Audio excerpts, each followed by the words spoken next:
Bonjour à tous et bienvenue dans Redub. Ah, la vie c'est parfois se faire malicieuse. En effet, j'avais lancé Redub à la base pour avoir un petit format plus court et me reposer un petit peu entre les parlants VF. Et le dernier épisode a fait 30 minutes et m'a totalement épuisé. Alors aujourd'hui, reposons-nous avec un épisode un peu plus léger consacré au subtil redoublage de cette œuvre phare de la Japanimation qui est... Akira! Akira est un film d'animation japonais de Katsuhiro Otomo, adapté de sa propre œuvre papier du même nom, sorti au Japon en 1988 et en France en 1991. Monument de l'animation japonaise mais aussi de la SF cyberpunk, Akira prend place dans le futur en 2019.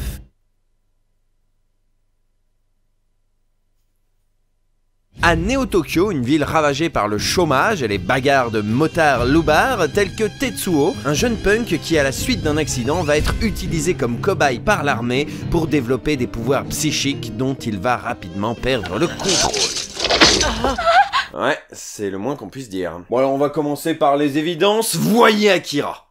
Ce film est une tuerie. Bien qu'il ait maintenant plus de 30 ans, le film n'a pas pris une ride. Visuellement somptueux, avec notamment un travail sur les mouvements très particulier et jamais égalé depuis, le film est très puissant, notamment sur sa dernière demi-heure absolument ébouriffante. Akira fut en son temps le premier film d'animation japonais à sortir au cinéma en France, ce qui à l'époque paraissait totalement invraisemblable. Il fut distribué par UGC et fera plus de 100 000 entrées, ce qui fait moins d'entrées qu'Your Name, mais plus que Silent Voice, et à peu près équivalent à ce que fera Ghost in the Shell quelques années plus tard. Sa version française a été réalisée au studio PM et a pour principal défaut d'avoir été conçue à partir de la version américaine. Alors attention, on n'est pas non plus dans des extrêmes d'occidentalisation, d'infantilisation et de censure, comme le seront Pokémon et Yu-Gi-Oh des années plus tard. Mais certains choix des textes américains, certaines erreurs, certaines approximations se sont retrouvés dans nos textes français au grand désespoir des fans. Tant et si bien qu'en 2011, à l'occasion de la sortie du Blu-ray, l'éditeur Dybex, encore eux, commanda non pas un redoublage intégral, mais un redoublage partiel afin de corriger ces petites imperfections. Ce qui en créera d'autres, hein, mais on va y revenir. Notons tout de même le gros effort de Dybex qui, déjà, a rappelé une grande partie du cast original, une peine que d'autres éditeurs ne prennent pas forcément, mais ont également pris soin d'indiquer sur la jaquette, sur le livret et un petit peu partout, hein, qu'il s'agissait bel et bien d'un redoublage avec le casting original. Même si, quelque part, ils n'avaient pas forcément le choix, étant donné le statut assez culte de la VF d'origine. En effet, le premier doublage a ses amateurs, et c'est pas pour rien. Si pour les séries du Club Dorothée, les comédiens devaient aller vite et prenaient des libertés pour édulcorer les scènes violentes, Akira, de son côté, a été traité pour ce qu'il était, un film sérieux, violent et mature. La direction artistique a été confiée à Jenny Gérard et Jean Drose, qui ont dirigé Retour vers le futur, Qui veut la peau de Roger Rabbit, Conan le barbare, Forrest Gump, Le silence des agneaux, Batman, Batman Returns... Ah ouais, quand même! Eh oui, quand même. Les comédiens ont eu plus de temps pour travailler, puisqu'il s'agissait d'une sortie cinéma, et son casting est particulièrement... savoureux. Kaneda et Tetsuo ont été doublés par Mathias Kozlowski, la voix de Olive dans Olive et Alexandre Gillet, qui n'avait pas fait grand chose à l'époque, mais qui deviendra la voix de Chris Evans et Aaron Paul, entre autres. Ça ne te ressemble pas de louper le spectacle. Eh ben toi, on peut dire que tu nous as foutu la trouille. Kai est doublé par la toute jeune Barbara Tissier, qui deviendra la voix de Cameron Diaz. Si lors d'une expérience, une amibe était transfusée avec le pouvoir d'un être humain. Quant au colonel Shikishima... je pense que vous allez reconnaître sa voix. J'ai l'impression qu'on ferait mieux de ne pas toucher à cette force. Non de Zeus. Si vous rajoutez à ça Yves Barsac, Jean-Claude Sachot, Gilbert Lévy, Georges Caudron, Hervé Belon, mais également Alexandra et Emmanuel Garigeau, oh mon dieu, des enfants pour doubler des enfants, c'est invraisemblable, et vous obtenez un exemple typique de bon cast, et même de très bon cast pour une VF des années 80. Le seul problème étant donc l'adaptation. La première et à vrai dire la principale correction de ce redoublage a été le célèbre Kaneda. Et par là j'entends bien sûr toutes les occurrences faites au personnage de Kaneda. Parce que oui, dans la première VF il s'appelle pas Kaneda. Il s'appelle Keneda. Eh bien, qu'est-ce qui se passe, Keneda? Qu'est-ce que ça fait d'être du mauvais côté du bâton pour une fois? Alors là, vous dites quoi? Mais pourquoi? Et quel rapport avec l'adaptation américaine? Eh bien, les Américains ont décidé de prononcer le nom du personnage à l'américaine. Le premier A d'un prénom étant prononcé A, comme dans James ou David. Kaneda sera donc appelé Kaneda. Kaneda, we're not back in school anymore. Putain, heureusement qu'ils ont pas dit Hey Kira, hein. On n'aura pas eu l'air malin. Dybex a donc pris le soin de remplacer tous les Kaneda par Kaneda, soit plus d'une vingtaine d'occurrences. Et... comment dire... bah quand t'essayes de remplacer un mot précis dans un dialogue entier, ça s'entend. Eh oui. Kaneda ? Qu'est-ce que tu fais ici? C'est le problème majeur de ce redoublage. Malgré de gros efforts pour appeler le casting d'origine ou des voix très similaires, et malgré un travail de mixage notable pour harmoniser l'opération, les corrections s'entendent. Si les raccords avaient été invisibles, tout aurait été pour le mieux dans le meilleur des mondes. Mais ces deux enregistrements ont 20 ans d'écart, et ça s'entend. Tetsu ne revient pas. Kaneda a disparu. Notre équipe n'existe plus. Je te connais. Tu étais avec Kaneda. Kaneda vous envoie son bon souvenir. Kaneda! Où est-il? Je pense qu'il est mort maintenant. Vous vous dites peut-être que j'ai pris des exemples extrêmes, mais je vous assure que j'ai pas mis les pires. Il y en a où on entend carrément la coupure entre les deux enregistrements. Et le pire, c'est que c'est les prises les plus modernes qui sonnent le plus étouffées. On te croyait encore perdu quelque part en train d'appeler au secours. Kaneda. Nous ne sommes plus à l'école maintenant. Kaneda! Aide-moi! Dépêche-toi, Tetsu!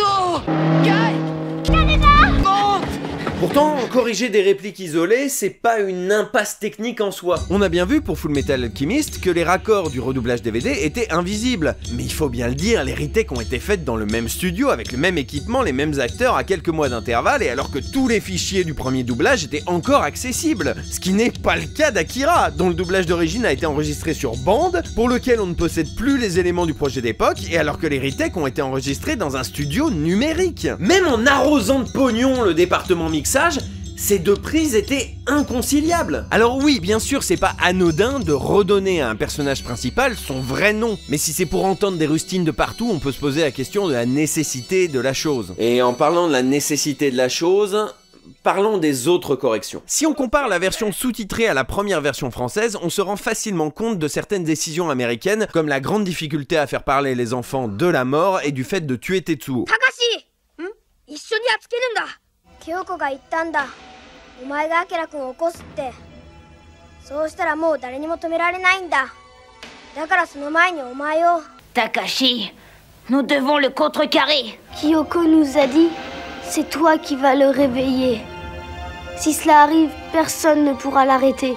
Alors nous devons t'arrêter toi. C'est ridicule! On note aussi certains dialogues un peu à côté de la plaque qui parfois ne parlent même pas de la même chose. 僕らまだ若いんだし、まだやり直せると思うんだよね。ついてってやるからさ。自首しなよ。初めてだったんだろ、人殺したの。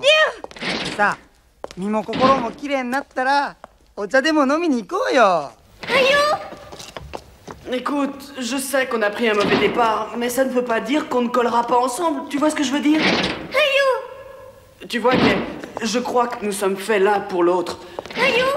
Je sais que t'as eu des jours difficiles avec la fusillade et tout, alors prends ton temps. Enfin, on peut noter quelques répliques qui sont juste foirées, comme le voilà ou le revoilà, prononcé me revoilà, ce qui n'a aucun sens dans la situation. Me voilà! C'est donc ce genre de petites bêtises que Dybex a corrigé. Non, non, pas du tout. C'est con, hein, mais quitte à corriger des trucs, c'était peut-être sur ce genre d'erreur qu'il fallait revenir. Messieurs, cette version 2.0 est plus fidèle à l'œuvre originale. Mais non, pas du tout. Quand Dybex parle de correction, il pense plutôt à Tetsuo qui parle des RPM de sa moto. Cet engin a même l'ABS et un système électronique. 12 000 RPM. Parce que oui, comprenez-vous, RPM c'est le terme américain, remplaçons-le par le terme français, et tant pis si le raccord s'entend. Cet engin a même l'ABS et un système électronique. Super, 12 000 tours minute. Bah oui, c'est vraiment con, mais c'est ça les principales corrections de Dybex. Et encore, je vous ai pas parlé de cette réplique de Shikishima. On a reçu un rapport de troupes engagées dans un échange avec des intrus dans le tunnel circulaire, colonel. Il signale que 2 de ces intrus... Il doit être pris avant que le pouvoir se déchaîne. Il signale que 2 de ces intrus... Il doit être pris avant que le pouvoir ne se déchaîne. Ouais... Et du coup, pourquoi l'avoir corrigé? Je veux dire, sérieusement, vous êtes passé à côté de... Me voilà! Mais remplacer une réplique d'époque de Piratet par quasiment la même phrase, en bousillant la continuité vocale et en supprimant les ambiances, ça pressait à la seconde. Bah, C'est ça l'évolution. Bon allez, au moins une bonne idée de ces corrections, c'est d'avoir fait redoubler Lady Miyako par une femme, en l'occurrence Pascal Jacquemont. Ô feu de purification, brûle la saleté de notre ville souillée, brûle dans ces flammes nos cœurs contaminés, n'ayez pas peur. Purifiez vos corps et vos âmes dans ces flammes. Notre salut est proche. Maintenant qu'Akira est venu, oh, n'ayez pas peur. Oh, feu de purification, brûle la saleté de notre ville souillée. Brûle dans ces flammes nos cœurs contaminés. N'ayez pas peur. Purifiez vos corps et vos âmes dans ces flammes. Notre salut est proche. Maintenant qu'Akira est venu, oh, n'ayez pas peur. Voilà qui est beaucoup mieux. Je comprends vraiment pas pourquoi il l'avait fait doubler par un homme dans la première VF.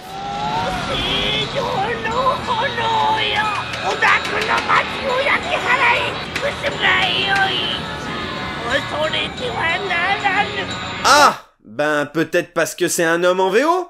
Bande d'abrutis! Alors au final, faut-il regarder le premier ou le deuxième doublage d'Akira? En gros, faut-il regarder une VF techniquement cohérente mais où on dit Kaneda, ou une VF un petit peu rafistolée mais où on dit Kaneda? Bah t'as qu'à regarder la VO au lieu de te poser des questions à la con! Personnellement, même si je prends autant de plaisir à regarder les deux versions, j'ai beaucoup d'affection pour la version française de ce film. La complexité de son intrigue, le caractère bien marqué de ses personnages, ce sont des choses que je perçois plus aisément et plus pleinement en version française, et en cela ça me permet, personnellement, de mieux profiter de l'essence du film. D'autant que cette VF, malgré ses quelques petites erreurs évoquées précédemment, reste très réussi à tous les niveaux, surtout pour l'époque et surtout pour un film d'animation japonais qui n'était pas très bien traité en ce temps-là. Alors évidemment, si vous préférez regarder le film en VO, libre à vous, hein, c'est un choix totalement pertinent et jamais on ne le remettra en question. Mais si comme moi, vous êtes plutôt VF, faut-il regarder la première ou la deuxième? Bah la première, franchement. Je me demande vraiment à qui est destiné ce redoublage. Les fans hardcore de Akira qui étaient déçus par les quelques approximations de la première VF, bah ça fait un moment qu'ils sont passés à la VO, et c'est pas une VF légèrement remaniée qui va les faire changer d'avis. Maintenant qu'ils sont sur la VO, ils ont de très fortes chances d'y rester. Les gens qui n'ont jamais vu Akira, ben ils vont se retrouver face à une VF un petit peu rafistolée, où on entend les raccords. Franchement, c'est moyennement satisfaisant. Et puis ceux qui ont grandi avec la VF d'origine... bah c'est marre maintenant. Qu'est-ce qu'ils en ont à foutre que Tetsuo dise tours par minute au lieu de RPM? Qu'est-ce qu'ils en ont à foutre de ces rustines ultra voyantes alors que la VF d'époque a été superbement restaurée? Alors vous allez me dire, ben oui, mais quand même, Kaneda. Ouais, mais quand même, il faut arrêter de prendre les fans de la VF d'Akira pour des cons. Depuis le temps, ils le savent que le héros il s'appelle Kaneda et pas Kaneda. Ils le savent. Ils ont lu le manga, ils ont lu des articles dessus, ou bien tout simplement on leur a dit. Et puisqu'ils le savent au fond d'eux-mêmes, est-ce que c'est si grave de regarder un film où on l'appelle Kaneda? Est-ce que ça change vraiment l'essence du film, l'expérience cinématographique? Pas vraiment. Donc au fond, est-ce qu'il fallait vraiment le faire? Non. Et pourtant Daibex l'a fait. Ils ont mis du pognon là-dedans. Et même si le résultat est imparfait, il faut le saluer. Déjà, l'idée de retraduire certaines imprécisions d'une VF d'époque adaptée d'une autre adaptation, c'est une démarche totalement noble et louable et on ne peut pas la retirer. On est très loin des redoublages économiques ou idéologiques qu'on a pu voir ailleurs. D'autre part, il faut applaudir la volonté de Daibex de camoufler au mieux ses rustines, en essayant au mieux de reproduire le mixage et les effets d'époque, notamment sur les voix déformées.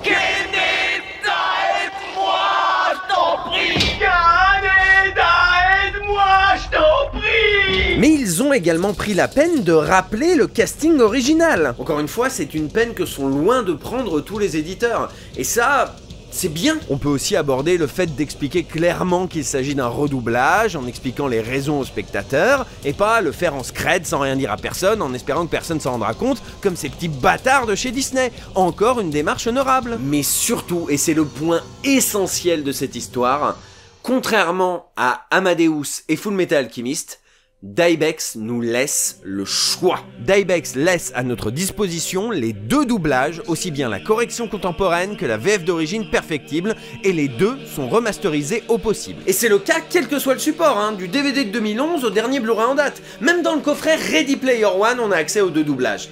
Et c'est comme ça que ça devrait toujours être. Parce que oui, on peut vouloir améliorer un premier doublage imparfait, on peut vouloir proposer une alternative plus moderne, réactualiser un mythe. Bref, on peut faire ce qu'on veut, mais le plus important dans le doublage comme ailleurs, c'est de laisser au public le choix. Lui proposer les deux alternatives, lui expliquer tenant et aboutissant, et le laisser décider de l'expérience qu'il souhaite vivre. Parce que non, contrairement à ce que semblent croire certains, les fans de VF ne sont pas des cons analphabètes. Et le meilleur moyen de le prouver, c'est de leur laisser le choix. Un jour verra notre règne. Il a déjà commencé. Merci d'avoir regardé cette vidéo. Si elle vous a plu, n'hésitez pas à liker, à commenter, à vous abonner et surtout à la partager et à en parler autour de vous. C'est beaucoup plus efficace que l'algorithme. N'hésitez pas également, si le cœur vous en dit, à soutenir la chaîne, que ce soit sur Tipeee où il y a plein de contreparties trop cool, ou sur Utip où vous pouvez soutenir gratuitement en regardant des pubs. Je vous donne rendez-vous la prochaine fois. Salut!